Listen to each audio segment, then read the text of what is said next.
We've got a 60 overall team, and after every win, we'll be upping their overall by 1, but currently the simulator difficulty is on 0, and every time their overall goes up, the simulator difficulty is going to go up as well. Now, in this first season, I tried to do it with 40 overall players, but I realized it was going to be impossible, so I did have to up them to 60. That's why you all saw some losses earlier on, but we did not win a single game the entire season. We're really going to rely on player progression and hope that guys get better so that we can go ahead and get our first win. You can see we're having some close games, and finally we're able to beat San Antonio by 1 point. Imagine losing to the team that's on over a 90 game losing streak. I'd be mad. Sell the franchise, relocate the franchise. Y'all are going to Antarctica, bro. But now our terrible basketball players can get a little bit better, so hopefully that'll make it a little bit easier for us to muster up some wins. Yo, muster up is a crazy vocab word. And now we are on 1 simulator difficulty, but I think that the overall boost should help us more than anything.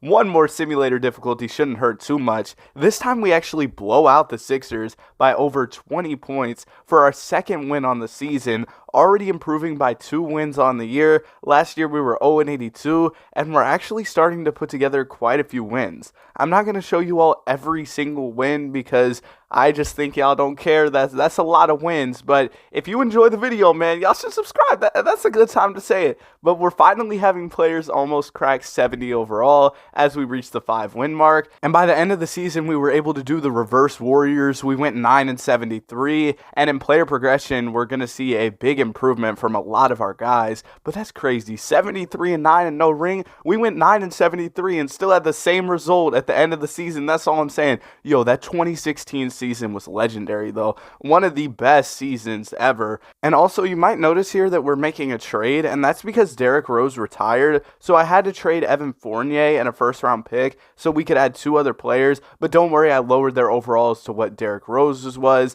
and Evan Fournier's was, just so we would have the full 15-man roster. Hopefully that makes sense. And we end up beating the Philadelphia 76ers early on in the season. We've gotten 2 dubs against them. We're their kryptonite. That's pretty much what it is. A little while after that win, we actually started to put together quite a few wins, and we saw RJ Barrett reach 80 overall. Also, now that we're actually winning games, I'm only going to up the simulator difficulty after every 5 wins and up players overall after every 5 wins, which means we're going up +5 overall after every 5 wins and +5 simulator difficulty. But at this point, we've low-key got a squad. I don't think it should be a problem. We should be able to at least make a playoff push this year, but being that we're only a little over 30 games into the season and already have this type of team, we actually might be able to go on a run and end up winning the NBA championship. We actually start to put together a win streak, and with that, our overalls are rapidly increasing. I think that at this point, we are going to have a squad, like a super team,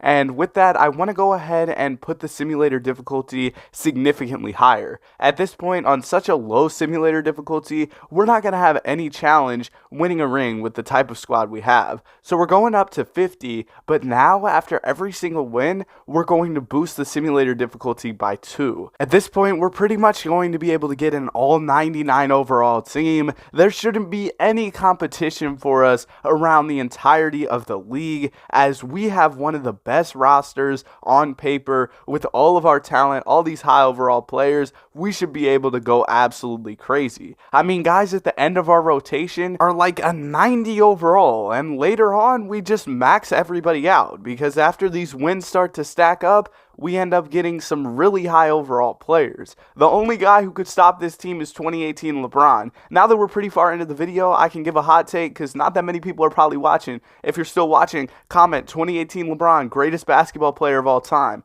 Also, simulator difficulty is going up to 100. I don't even care, man. I think 2018 LeBron James was the greatest basketball player we have ever seen. Yeah, better than MJ. Better than MJ. Who's going to get mad at me? Who's going to get mad at me? Oh, the comments are going to cook me. I already know. But Immanuel Quickley is the 6th man of the year. I wouldn't expect anything less from such a high overall 6th man. Also, RJ Barrett ends up being on the All-NBA second team, averaging almost 30 points per game at a 99 overall. We don't see anybody else selected to All-NBA or All-Defensive though. And with all these players having such high overalls, it was really a balanced scoring attack. We had RJ getting a lot of buckets, but from there, it was just a lot of guys contributing. In the first round, we are the second seed, but that's mainly because we got off to a slow start to the season. We don't really have any comp. We're going to go ahead and run through the entirety of the league. Look at RJ, though, man. He was going absolutely crazy. Over 40 points per game in the conference finals. We got Luka in the Mavs, but even Luka can't stop us. It's a sweep. 16-0 in the playoffs. Hope y'all enjoyed the video. Be sure to like and subscribe. Have a great day. See you on the next one. Peace.